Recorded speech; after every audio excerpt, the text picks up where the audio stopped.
All right, ಎಲ್ಲರ ಭಾಷಣ ಅಭಿನಂದನೆಗಳು ಮುಗಿಯಿತು. ಹಾಗೆ ನೋಡಿದ್ರೆ ಸುರೇಶ್ ಕುಮಾರ್ ಮತ್ತು ರಮೇಶ್ ಕುಮಾರ್ ಗ್ರೇಟ್ ಫ್ರೆಂಡ್ಸ್ ಇಬ್ರು, ಪರ್ಸನಲಿ ವೈಯಕ್ತಿಕವಾಗಿ ಭಾಳ ಒಳ್ಳೆ ಗೆಳೆಯರು ಇಬ್ರು, ಅಥವಾ ಒಬ್ರಿಗೊಬ್ರು ಅರ್ತಿರೋರು ಅನ್ಸತ್ತೆ. ಲೆಟ್ಸ್ ಸಿ ಈಗೇನಾಗತ್ತೆ ಮುಂದಕ್ಕೆ. ಪಕ್ಷದ ನಾಯಕನನ್ನಾಗಿ ಶ್ರೀ ಬಿ ಎಸ್ ಯಡಿಯೂರಪ್ಪನವರನ್ನ ಆಯ್ಕೆ ಮಾಡಿಕೊಂಡಿದ್ದಾರೆ.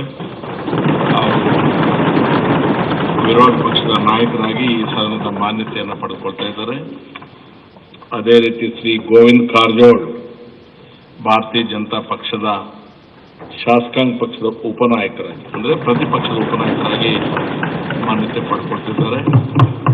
ನನಗೆ ಒಂದು 2 ನಿಮಿಷ ಅವಕಾಶ, ಇನ್ನು ಮುಂದಕ್ಕೆ ನನಗೇನು ಅವಕಾಶ ಇರಲ್ಲ, ನೀವು ಮಾತಾಡೋದು ನಾನು ಕೇಳೋದಷ್ಟೇ.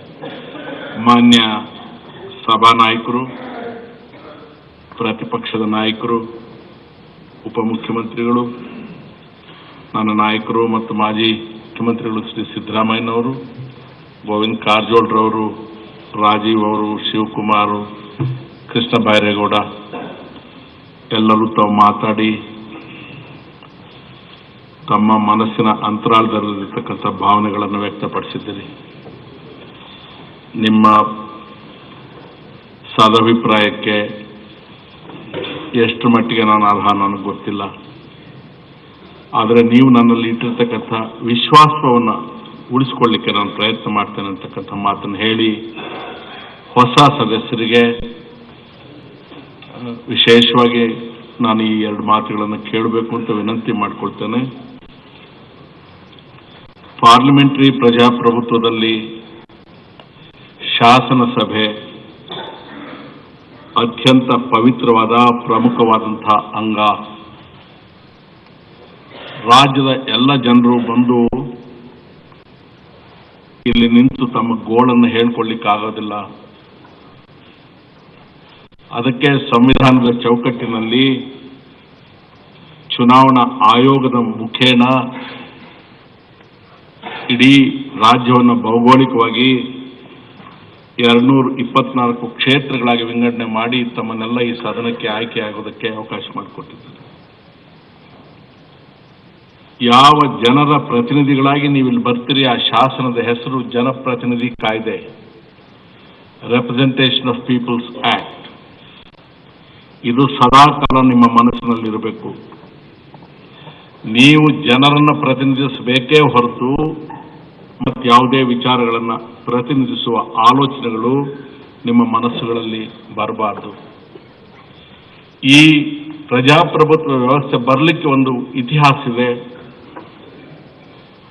ಪುಂಡ್ರು, ಬಲಾಢ್ಯರು ಸಮಾಜವನ್ನು ಹಿಡಿತಾ ಇದ್ರು. ಪುಂಡ ಇದ್ದವನು ದೊಡ್ಡವನಾಗ್ತಿದ್ದ, ಆ ಎಲ್ಲ ಪುಂಡ್ರಿಗಿಂತ ದೊಡ್ಡ ಪುಂಡ ಇದ್ರೆ ಅವನು ದೊರೆ ಆಗ್ತಿದ್ದ, ಅವನಿಗಿಂತ ದೊಡ್ಡ ಪುಂಡ ಇದ್ರೆ ಅವನು ಚಕ್ರವರ್ತಿ ಆಗ್ತಿದ್ದ. ಅನಿವಾರ್ಯ, ಅದಕ್ಕೆ ಒಂದು ಪಾವಿತ್ರ್ಯತೆ ಬರಬೇಕು ಅಂತ ರಾಜ ಪ್ರತ್ಯಕ್ಷ ದೈವ ಅಂತ ಕರೆದ್ಬಿಟ್ರು, ಅವನಿಗೆ ರಾಜತ್ವ ಕೊಟ್ಟರು. ಅವನು ಮತ್ತೆ ಪುಂಡಾಟಿಕೆ ಮಾಡದೇ ಇರಲಿ, ಜನರ ಬಗ್ಗೆ ಅವನು ಸ್ವಲ್ಪ ಭಯಭಕ್ತಿಯಿಂದ ಇರಲಿ ಅಂತ. ಆದರೆ ಚಕ್ರಾಧಿಪತ್ಯದಲ್ಲಿ, ರಾಜತ್ವದಲ್ಲಿ ಕೆಲವರು ಭಯಭಕ್ತಿಯಿಂದ ತಮ್ಮ ಕಾರ್ಯನಿರ್ವಹಿಸ್ತಾ ಇದ್ರು, ಕೆಲವರು ಮನಸ್ಸು ಇಚ್ಛೆ ಹೋಗ್ತಾ ಇದ್ರು. ಬ್ರಿಟನ್ ದೇಶದಲ್ಲಿ ರಾಜರು ವಿಲಾಸಿ ಪ್ರಿಯರಾಗಿ ಜನರ ಯೋಗಕ್ಷೇಮವನ್ನು ಮರೆತು ತಮಗೆ ಹಣ ಬೇಕಾದಾಗೆಲ್ಲ ಜನರಿಗೆ ತೆರಿಗೆ ಹಾಕ್ತಾ ಹೋದ್ರು. ಬರ್ಸಕ್ಕಾಗಲ್ಲ. ಇಡೀ ಜನ ತಿರುಗಿ ಬೀಳ್ತಾರೆ. ನಮಗೆ ಪ್ರಾತಿನಿಧ್ಯ ಇಲ್ಲದ ಹೊರತು, ನಮ್ಮನ್ನು ಕೇಳದ ಹೊರತು ನೀನಿನ್ನು ಮುಂದೆ ಹೇಳಿ ಮತ್ತು ಜನರಿಗೆ ನೋ ಟ್ಯಾಕ್ಸೇಷನ್ ವಿತೌಟ್ ರೆಪ್ರೆಸೆಂಟೇಷನ್.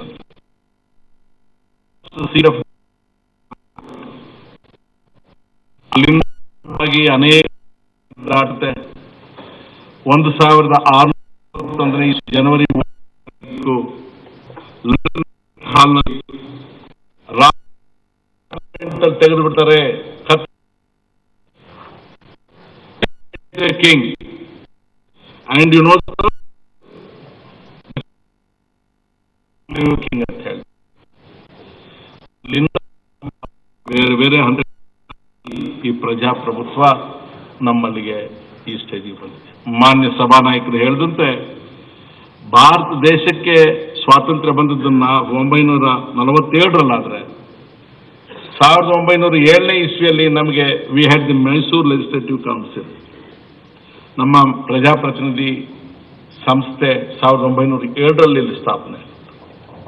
1921ನೇ ಇಸ್ವಿಯಲ್ಲಿ ಗವರ್ನಮೆಂಟ್ ಆಫ್ ಇಂಡಿಯಾ ಆಕ್ಟ್ ಕೆಳಗೆ ಬ್ರಿಟನ್ ಗವರ್ನಮೆಂಟ್ನವರು ಸೆಂಟ್ರಲ್ ಲೆಜಿಸ್ಲೇಟಿವ್ ಅಸೆಂಬ್ಲಿಯನ್ನು ನಮಗೆ ಕೊಡ್ತಾರೆ. The first speaker of the central legislative assembly was sir Frederick Whyte. ಅಲ್ಲಿಂದ 1947ರವರೆಗೆ ನಡೆಯುತ್ತೆ. ಆಮೇಲೆ ಕಾನ್ಸ್ಟಿಟ್ಯೂಯೆಂಟ್ ಅಸೆಂಬ್ಲಿ ಬರುತ್ತೆ. ದಯಮಾಡಿ ತಾವೆಲ್ಲರೂ ಮನಸ್ಸಿನಲ್ಲಿ ನೆನಪಿಟ್ಕೋಬೇಕು, ಈ ವ್ಯವಸ್ಥೆ ಒಂದು ದಿವಸದಲ್ಲಿ ಬರಲಿಲ್ಲ, ಸುಲಭದಲ್ಲಿ ಬರಲಿಲ್ಲ. ಹೊರಗಿರ್ತಕ್ಕಂಥ ಜನ ಪತ್ರಿಕೆಗಳನ್ನು ಓದಿದಾಗ, ಟಿವಿ ನೋಡಿದಾಗ ನಮ್ಮ ನಡವಳಿಕೆಯನ್ನು ನೋಡಿ ಅವರು ನೊಂದ್ಕೊಳ್ಳೋದು ಬೇಡ, ನಾಚಿಕೊಳ್ಳೋದು ಬೇಡ, ಅವರು ಹೆಮ್ಮೆ ಪಡ್ತಕ್ಕಂಥ ರೀತಿಯಲ್ಲಿ ಕೆಲಸ ಮಾಡಬೇಕು ಅಂತ ನಾನು ತಮ್ಮೆಲ್ಲರಲ್ಲಿ ಕೈ ಜೋಡಿಸಿ ವಿನಂತಿ ಮಾಡ್ತೀನಿ.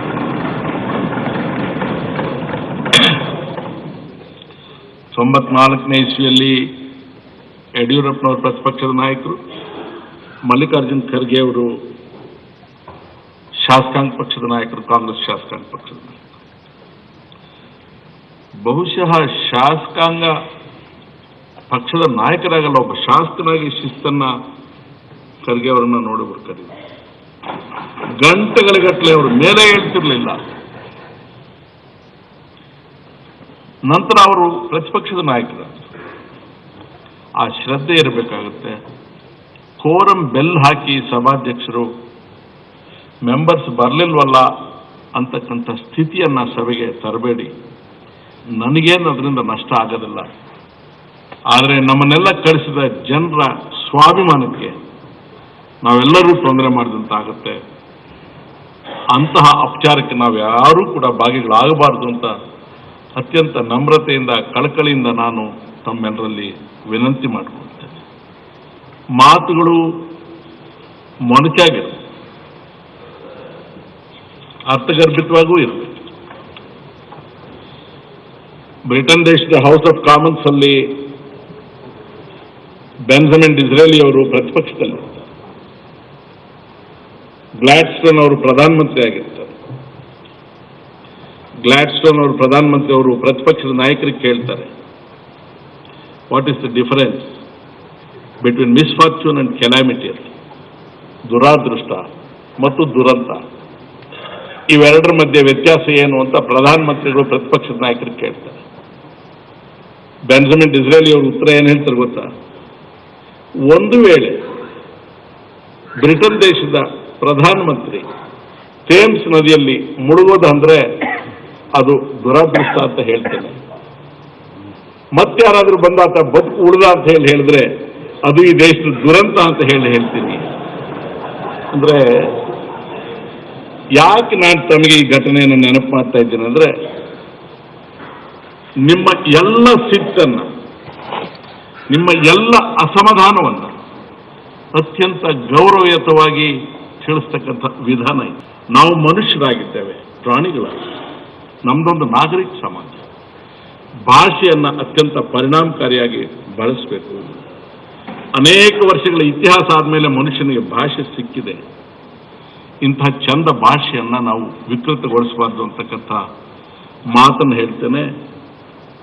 ಡಾಕ್ಟರ್ BR ಅಂಬೇಡ್ಕರ್ ಅವರಿಗೆ ಈ ದೇಶದ ಸಮಸ್ತ ಜನ ಎಷ್ಟು ಬಗೆಯಲ್ಲಿ ನಾವು ನಮ್ಮ ಕೃತಜ್ಞತೆಗಳನ್ನು ಹೇಳಿದ್ರೂ ಕೂಡ ನಾವು ಅವರಿಗೆ ಬಾಕಿ ಇರ್ತೇವೆ, ಅವ್ರ ಋಣ ತೀರೋದಿಲ್ಲ.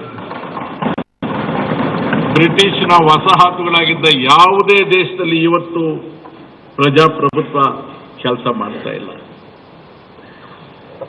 ಮಿಲಿಟರಿ ಆಡಳಿತ ಬಂದಿದೆ, ತಲೆಗಳು ತೆಗೆದಿದ್ದಾರೆ, ರಕ್ತ ಹರಿದಿದೆ, ದೊಂಬಿ ಆಗಿದೆ. ಆದರೆ ಇಂದಿರಾ ಗಾಂಧಿಯವರ ಅಧಿಕಾರವನ್ನು ಕಳ್ಕೊಂಡಾಗಲೂ ಕೂಡ ಈ ದೇಶದಲ್ಲಿ ಅಂಥದ್ದೇನೂ ಆಗಿಲ್ಲ. ಅತ್ಯಂತ ಪ್ರಶಾಂತ ರೀತಿಯಲ್ಲಿ ಅಧಿಕಾರದ ಬದಲಾವಣೆ ಆಗುತ್ತೆ. ಅಂದ ಮಾತ್ರಕ್ಕೆ ಎಲ್ಲ ಸರಿಯಾಗಿದೆ ಅಂತಲ್ಲ. ನಾವೆಲ್ಲರೂ ಕೂಡ ಎಲ್ಲೋ ಒಂದು ಕಡೆಗೆ ವಿ ಆರ್ ಗಿಲ್ಟಿ. ಲೆಕ್ಕಪತ್ರ ಕೊಟ್ಟಿದ್ದೇವೆ, ಚುನಾವಣಾ ಆಯೋಗದ ಎಲ್ಲ ನಿರ್ಬಂಧಗಳನ್ನು ನಾವು ಉತ್ತರಿಸಿದ್ದೇವೆ. ಆದರೆ ನಮ್ಮ ಪ್ರಜ್ಞೆ ಏನಿದೆ, ಕಾನ್ಶಿಯನ್ಸ್ ಏನಿದೆ, ಅದು ಹೇಳುತ್ತೆ ಯು ಆರ್ ಗಾನ್ ರಾಂಗ್. ಇದನ್ನು ನಾವೆಲ್ಲರೂ ಮನಸ್ಸಲ್ಲಿ ಇಟ್ಕೊಳ್ಳಿ. Common good of the society is absolutely important. ಅವಕಾಶಗಳು ಎಷ್ಟು ಬೇಕಾಗಿದ್ರೂ ಕೊಡೋಣ. 104 ಪ್ರತಿಪಕ್ಷದ ಸಂಖ್ಯೆ ಅಂದರೆ it's not a small thing. I am willing to be considerate because you only have your say. You will have your way. But ನೀವು ಹೋಗ್ತಕ್ಕಂಥ ದಾರಿ ಚೆನ್ನಾಗಿರುತ್ತೆ. ನಿಮ್ಮ ದಾರಿ ಎಷ್ಟು ಟ್ರಾನ್ಸ್ಪರೆಂಟ್ ಆಗಿದ್ರೆ, ಥ್ರೋ ಪೀಪಲ್ ಆಗಿದ್ರೆ, ಅವರ ಸೇ ಅಷ್ಟು ಕಡಿಮೆ ಆಗ್ತಾ ಹೋಗುತ್ತೆ. My job becomes easy. So I don't think I should extend beyond this. Once again ನನ್ನ ಪಕ್ಷದ ವರಿಷ್ಠ ಮಂಡಳಿಯವರು, including the Congress President of the All India Congress Committee and the Legislature Congress Party, and more particularly the leader of the Joint Legislature Party, Sri Kumaraswamy, they have extended their unconditional support to me in becoming the Speaker. It doesn't end there. ಯಡಿಯೂರಪ್ಪನವ್ರು ನನಗೆ phone ಮಾಡಿ ಹೇಳಿದ್ರು, ರಮೇಶ್ ಕುಮಾರ್ ಅವರೇ, ನಮ್ಮ ಶಾಸಕಾಂಗ ಪಕ್ಷದ ಸಭೆಯಲ್ಲಿ ನಾವು ನಿರ್ಣಯ ಮಾಡಿದ್ದೇವೆ, ನಾವು ಪ್ರೆಸ್ ಮಾಡೋದಿಲ್ಲ ಅಂತ ಹೇಳಿ. ನನಗೆ ಸುರೇಶ್ ಅವರೇ 100% ಯಡಿಯೂರಪ್ಪನವರು ಇದೇ ಮಾಡ್ತಾರಂತ ಗೊತ್ತಿತ್ತು. ನಿಮಗೆ ದ ರೀಸನ್ ಈಸ್ ಅವರ ನನ್ನ ಮಧ್ಯೆ ಟೆಲಿಫೋನಿಕ್ ಕನ್ವರ್ಸೇಷನ್ಸ್ ಇಲ್ಲ, ಮೀಟ್ ಮಾಡೋದಿಲ್ಲ, ಮಾತಾಡೋದಿಲ್ಲ. ಅವ್ರು ಯಾವತ್ತು ಅಧಿಕಾರದಲ್ಲಿದ್ದಾಗಲೂ ನಾನು ಏನಕ್ಕೂ ಹೋಗಿಲ್ಲ. ಅವ್ರು ಇವತ್ತು ನನ್ನನ್ನು ಎಲ್ಲಾದ್ರೂ ಹೊರಗಡೆ ಸಿಕ್ಕಿದ್ರೆ ಏನು ಅಧ್ಯಕ್ಷರೇ ಚೆನ್ನಾಗಿದ್ದಾರೆ ಅಂತಲೇ ಮಾತಾಡ್ತಾರೆ. She is A different man. I have understood it better. So ನನಗೆ ಗೊತ್ತಿತ್ತು ಇವರು ಆಗಕ್ಕೆ ಬಿಡೋದಿಲ್ಲ, ನನ್ನನ್ನು ಯುನಾನಿಮಸ್ ಮಾಡ್ತಾರೆ. ಸೊ ಹೆಚ್ಚಿನ ಕ್ರೆಡಿಟ್ ನಿಮಗಿದೆ. So this is how I have to start. I got to keep them with me. My appeal to you, please do not be after only sensational things. Democratically, you have a big role. Some small things adre glorify madad beda. This house has seen many interesting things. Parliament alli Sucheta Kripalani ಅವರು, ದಿವಂಗತ ಆಚಾರ್ಯ ಕೃಪಲಾನಿ ಅವರ ಶ್ರೀಮತಿ ಅವರು ಕಾಂಗ್ರೆಸ್ಸಿಗೆ ಸೇರಿಬಿಟ್ಟು, ಆಚಾರ್ಯ ಕೃಪಲಾನಿ ಅವರು ಲೋಕಸಭೆಯಲ್ಲಿ ಪ್ರಾಸಂಗಿಕವಾಗಿ ನೆಹರು ಅವರಿಗೆ ತಮಾಷೆ ಮಾಡ್ತಾರೆ ಮಧುಸ್ವಾಮಿ ಅವರು. Pandit ji, I thought you are only loafers, I today realise you are also elopers ಅಂತ ಹೇಳ್ತಾರೆ.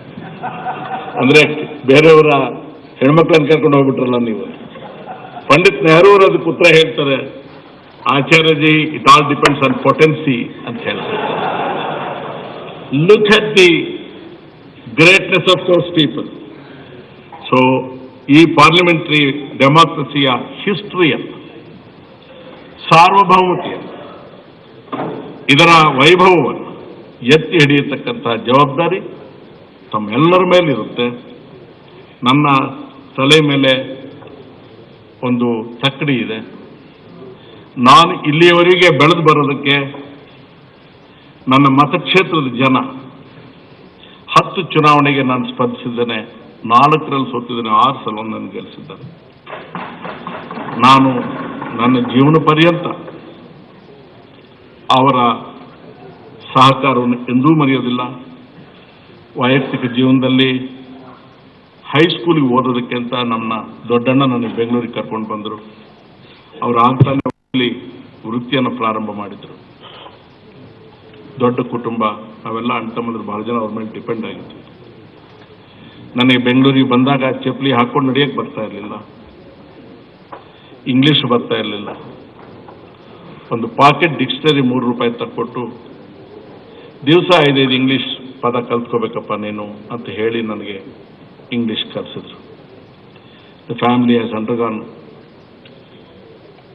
A tragedy in the last 1 month. ನನ್ನ ಅಣ್ಣ ಅತ್ತಿಗೆ ಅವರು ತಿನ್ನೋ ಅನ್ನ ನನಗಿಟ್ಟು ನನ್ನನ್ನು ಸಾಕಿದ್ದಾರೆ. ನನ್ನ ಜನರ ಪ್ರೀತಿ ಇಲ್ಲಿವರೆಗೆ ತಂದಿದೆ. I cannot forget people like Basavalingappa, KH Patil. ಅದು ಎಂಥ ಜನ. ಅಸೋಸಿಯೇಟ್ ಅವರಂತೂ ನಿಮ್ಗೆ ಹೇಳ್ತೇನೆ, ಅದ್ಭುತವಾದ ಬಸವಲಿಂಗಪ್ಪ, KH ಪಾಟೀಲ್ರು. ನಾನು ಬಹಳ ಸಲ ಪ್ರಯತ್ನ ಪಟ್ಟೆ HK ಪಾಟೀಲ್ರಲ್ಲೂ KH ಪಾಟೀಲ್ ನೋಡಬೇಕು ಅಂತ, ಸಾಧ್ಯ ಆಗಲಿಲ್ಲ. I'm not trying to make any this because impossible. ಜೀವನದಲ್ಲಿ ಒಬ್ಬ KH ಪಾಟೀಲ್ ಒಂದೇ ಸಲ ನೋಡೋಕೆ ಸಾಧ್ಯ. ಇವರೆಲ್ಲರ ನೆರಳು ನನ್ನ ಮೇಲಿದೆ.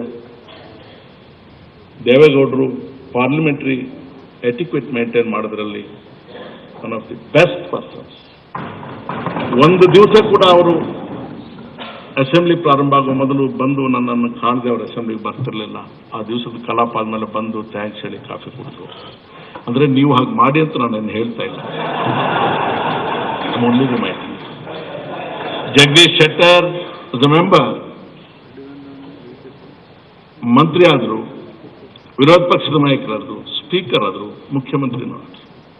ಸದಾನಂದ ಗೌಡ್ರು ವಾಸ್ ಎ ಮೆಂಬರ್ ಇನ್ 94.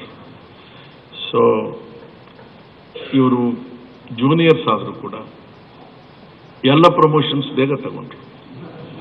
ನನಗೆ ಆ ಟ್ರಿಕ್ಕನ್ನು ಮಾತ್ರ ಹೇಳ್ಕೊಳ್ಳಿಲ್ಲ, ಗುರುಗಳು ಅಂತ ಗೌರವ ಮಾತ್ರ ಕೊಡ್ತಾರೆ.